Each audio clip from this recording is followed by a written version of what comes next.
to the house. The one they talking about, word of mouth. The boxing PlayHouse, without a doubt. All the latest and greatest boxing news, that's what it's all about.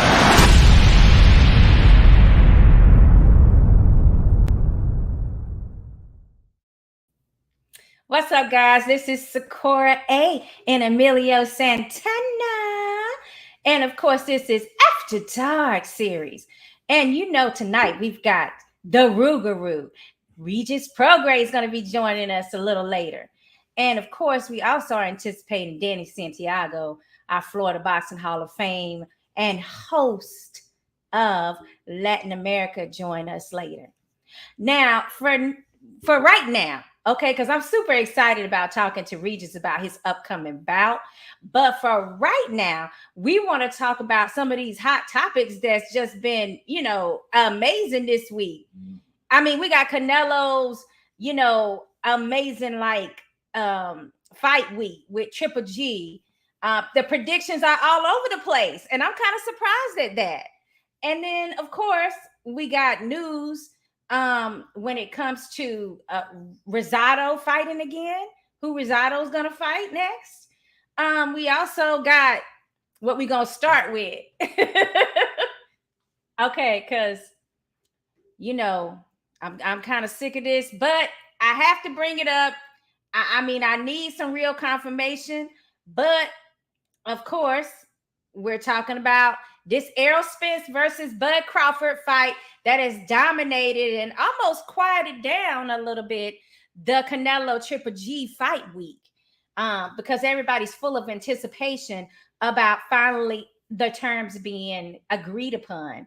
But damn it, I don't want to hear nothing else anymore until I see somebody better confirm this contract is signed and it's a done deal, because I done had it up to here with all these posts that's been going crazy with these different, well, let me just put it this way. Some of them been lies, straight lies. Others are just like what somebody is thinking might happen. And others, it's like, yeah, we know they've been in negotiations. Like, I need you to tell me something different. Or just don't even post anything, really. So this is where I'm at with this. I mean, Emelio, how are you feeling about all of these different posts and these different little supposed to be rumors or sources, unknown sources, and all these different things? Tell me. We've been hearing a lot of things, over the last few months, a lot of speculation, different names thrown in the box, so yeah, I think we're finally getting close to something real, so I think we're finally getting close to it. I think they're going to announce something. I can feel it. November's right around the corner. They got to come with something. If it ain't Spence and Crawford, I'm sure they're going to announce somebody. But a lot of inside people are saying that this fight is happening. So yeah, I'm really excited about it. I hope that's the truth. And I hope we get this fight, because we've been waiting on this fight for a few years. It's been building, and it's the right time. Both the guys are undefeated, both champions, a unification. I ain't been this excited for a welterweight unification since Hearns and Leonard. So I hope this fight comes to fruition and the truth is out there. Let's make it happen. Okay. But like I said, what you got to say about all these posts? It's every little snippet of information and bait clicking without us knowing. They've been baiting me too, because I've been looking at everything. They've been getting They got you. Yeah, they got your click. And we still don't have like the real information, is what I'm saying. Like, that's just what's starting to get on my nerves. Like, right. I don't want to hear nothing else but the contracts are signed. The supposed date of this fight would be November 19th, we're hearing. It also has been said Las Vegas. I've also heard Dallas. I've also heard, all kinds of different locations. So, I mean, really, ESPN came out today with the confirmation that the terms were at least agreed upon. Now we need to see these contracts signed.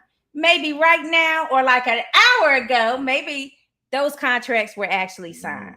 So let's just pray for the best right now. I heard one guy said he ain't gonna believe it until he see them actually in the ring. Yeah, that's about what's happening now. Is people are not going to trust it when the real news comes out, because they've been like, toyed around with so much. Right. And like I said, stop playing with my emotions. I hashtagged it. Right. So let's go on to the next subject. Let's go ahead and get, let's see here. All right. We got your boy, one of your favorites. I'm calling it Mike Tyson versus Ric Flair time. Okay? Okay. I mean, it's who smokes the best. Who smoked the best. This is what we saw. We saw them two, just who smokes the best. That's all we've been seeing. I mean, how do you feel about that? I gotta go with my man Mike. Yeah. I've been seeing Mike putting it in for a couple years. He got his own, his farm or whatever he got with growing that weed. I'm just seeing Ric Flair get into it. I'm not saying that he hasn't been doing it, but I'm just starting to see Rick. So I'm gonna get an edge to Mike with this, who's smoking the most or whatever. So I'm gonna go with Mike. Okay. I mean, I personally agree with you, but it is a situation where Ric Flair, I'm happy for him. He's living his best life. And so is Mike Tyson. If they want to smoke it up, smoke together. Yeah, if they want to do whatever they want to do at that age, let them. Okay. I'm saying allow them to, do their thing. They enjoying themselves and making a lot of money at the same time. Exactly. Okay, we got Danny with us. What we're gonna do is see how he feels about these, these former champions and wrestling celebrity icons, getting their smoke on. Right. Danny, what's up? How you doing, guys? What's up, Danny? Miss you guys. Haven't seen you in a few weeks. Hey, you know how it is. We know you're moving around about the country right now, and globally moving around. So we got to catch you when we can. Yes, ma'am. Your screen is a little blurry right now, though. So maybe you can wipe that off. Let's see. That's just my face. That's just my face. It's just your face. Whatever. Let's get it together now. Okay. Hold on a second here. We also trying to. Well, where is the thing at? Hold on, we're looking for our actual podcast on, what is it, Facebook? Yeah. Yeah. So we're not seeing anything on Facebook right now. Well, wait a minute. I see. I'm on Facebook right now. Why you can't see it? Danny, go ahead and tell us what you think of those two icons, Tyson and Flair, today. A few days, I think, ago, where they was just, getting high. Well, the way the world is going right now, it's legal, obviously, in many places, if not all places, to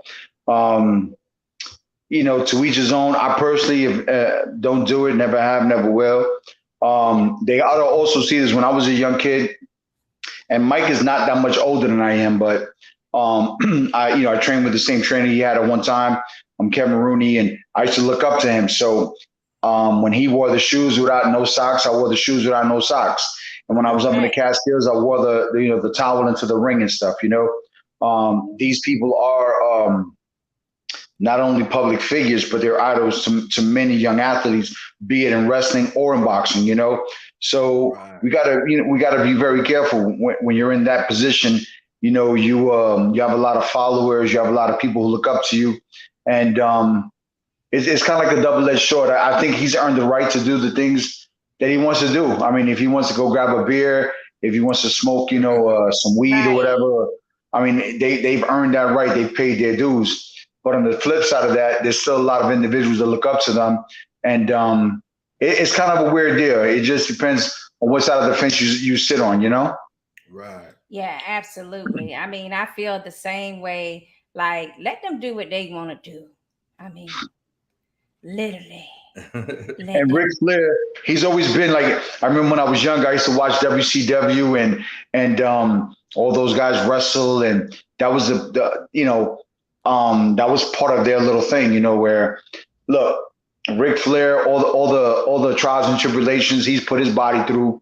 Boxing is one thing, but wrestling, these guys are slamming each other off the top ropes and doing all this crazy stuff to their bodies. In a lot of ways, I know Mike was talking to somebody that smoking marijuana helps them, relax a little bit and do certain things and make some, deal with life and deal with the bumps and bruises that he's gone through. I'm sure Ric Flair is better than taking pain relieving pills and getting addicted to pills, Yeah, for sure. It's definitely better than that. I mean, and hey, they older and that weed has medicinal purposes. And like you said, we are in a different time now where, things that were frowned upon before, we're now finding out new scientific information about just what type of benefits, marijuana has for people. Look, at the end of the day, you never really see, you've never heard anybody get a WUI, weed while under the influence. You know what I'm saying? You never see nobody get into a car accident from smoking some weed, and so you never see anybody get into violent, fights and altercations because they smoked a blunt with somebody. So I'd rather them do that. I personally, I've never done it, never will. That's just my the way I see things. I had a negative experience in my upbringing when it comes to drugs. So I still, back in the day, if you smoked weed, it was like, oh my God, that's a weed head. Now it's just a part of society, right? But I'm an old head. I'm 50 years old, and I still have that stuff put in me. But you've never heard of anybody getting into trouble smoking some weed. You never heard about getting into a car accident because smoking some weed. So I'd rather them smoke weed than drink, because when people drink, they get a little bit out of hand, Right. Some dudes are more creative when they smoke a little weed, man. I know a lot of great songs that's been made. Yeah. Yeah, I mean, everyone I've ever seen smoke some weed, they get mellow, and they chill. They don't get violent, which is, nobody wants to see Mike lose his temper and get violent on people, let alone Ric Flair. Definitely. Hey, Danny, we didn't catch you in the beginning, man. What you think about this Earl Spence and Crawford thing? You think we're gonna finally get it? I mean, I read something on social media that they had their lawyers are ironing out last minute little details. Look, It has to happen. I believe that they both want it to happen.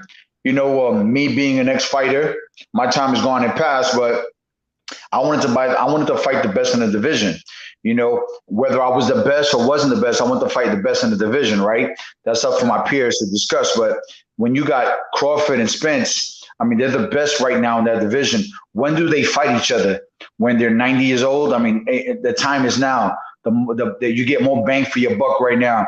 And, at their level, they've already been champions. They've already done so many things and achieved so many accolades in life, that the one thing they haven't had is that rivalry, like a Roberto Duran and Sugar Ray Leonard, or a Summer Hearns and Sugar Ray or Iran Barkley in that matter. They're going to make each other. They're going to etch they're in history. They're in the history books, but this fight is going to catapult them to superstardom where people are going to be talking about this fight. Hopefully it's not a letdown, but hopefully they'll talk about this fight 30, 40 years from now when their time is gone and past. Hey, Danny, I remember when AJ and Wilder were like the champions and they both was undefeated, and that fight never got made, man. And now both of those guys got losses. So I would hate for this and they fight. Missed their opportunity. Yeah. They missed their opportunity. They missed that opportunity. So right now, this is the perfect time for Spence and Crawford. They both undefeated champions, and they're unifying the welterweight division.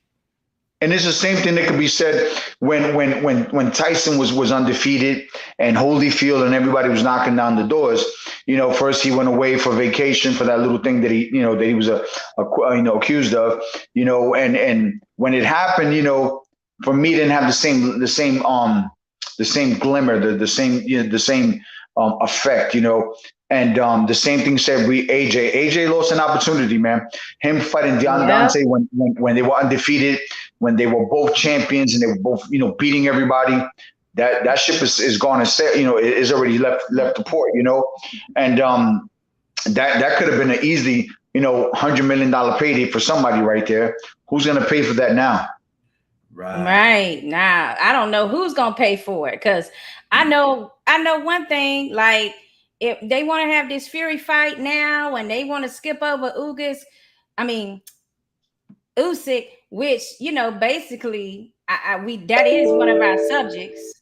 One of our subjects is Usyk is like a middleweight fighting heavyweight. His boxing acumen is off the charts. He has decent pop. He has a credible boxing IQ. I mean, look, Fury is a big dude and he has very good, he gets out of his body the most of what anybody can get out of his body. He uses reach, he uses lateral movement, but look, I'm a little guy, so Usyk is a little guy. I'm gonna always go for the little guy. I've always been shorter, smaller. I have T-Rex arms. So I'm gonna always go for the little guy in any bout. But this guy's boxing. He's like a Lomachenko, but at a cruiserweight heavyweight. And the way he moves, the way he throws his punches.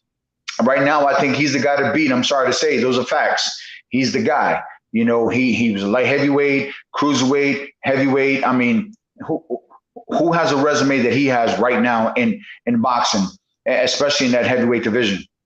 I just heard today, Danny, he called out Wilder. He said that he want to fight Wilder next, since Fury went on and took this fight with AJ. So now Usyk is talking about Wilder, but Wilder got to get past Helenius next month. He got to fight next month.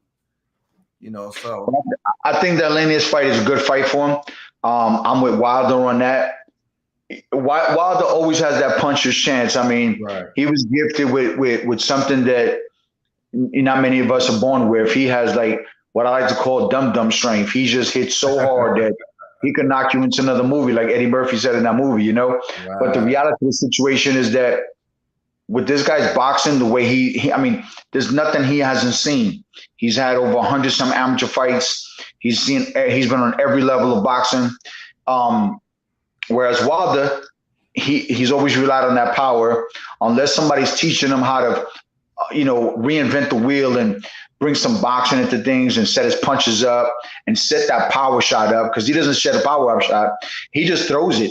And if it lands, it's nighty-night, But that's why he ran into somebody who, Fury is big enough to withstand some of those shots. But it wasn't a question of withstanding those shots. Is evading that shot and taking away his best shot. Everybody knows that he has that strong right hand.